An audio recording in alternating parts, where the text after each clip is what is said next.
Olisa Meghere musego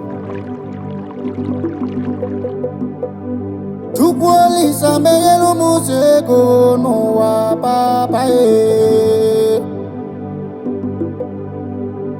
maka na ejighị afụfụ anyị isi n'ụwa n'ọkwa ego bụ mma nwoke papa ịmana nganga ikorobịa bụ ego maka na nwoke ọ bụ na-ejighị ego n'ụwa n'ife kọlị ya okike kere ụwa mebere ụmụ ụzọ ego n'ụwa papa Chukwu Olisa bunyere m ego mpute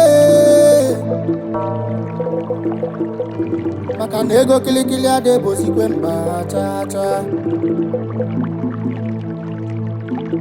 n'ebe n'isi nwoke ọ bụ na na-agba mbọ bụ ka o bute ike papa ọ dị menụ ndị nọ na Naịjirịa ndị nọ na diaspora ka m na-agọrọ ọfọ abụzikwa ọfọ ogologo ndụ na-alụ isi ike papa ọkwa ọfọ ife akụ ife enwe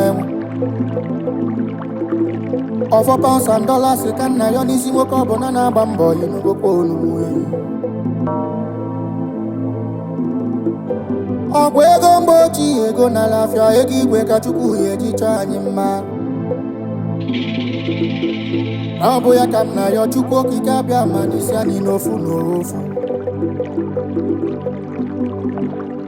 ebelu mbelu Chukwu Olisa nuru n'onum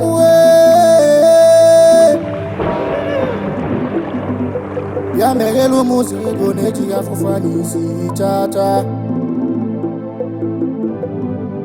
Olisa bunyere ume n'ike Pentikọst papa Chukwu Olisa na ọ bụ ụmụ bịalụ n'obi gị n'ụwa ka m gọlụ n'ọfọ ka olelu ise Mr. D. Davis na mụ ya nawa na-egwugwu mmọnwụ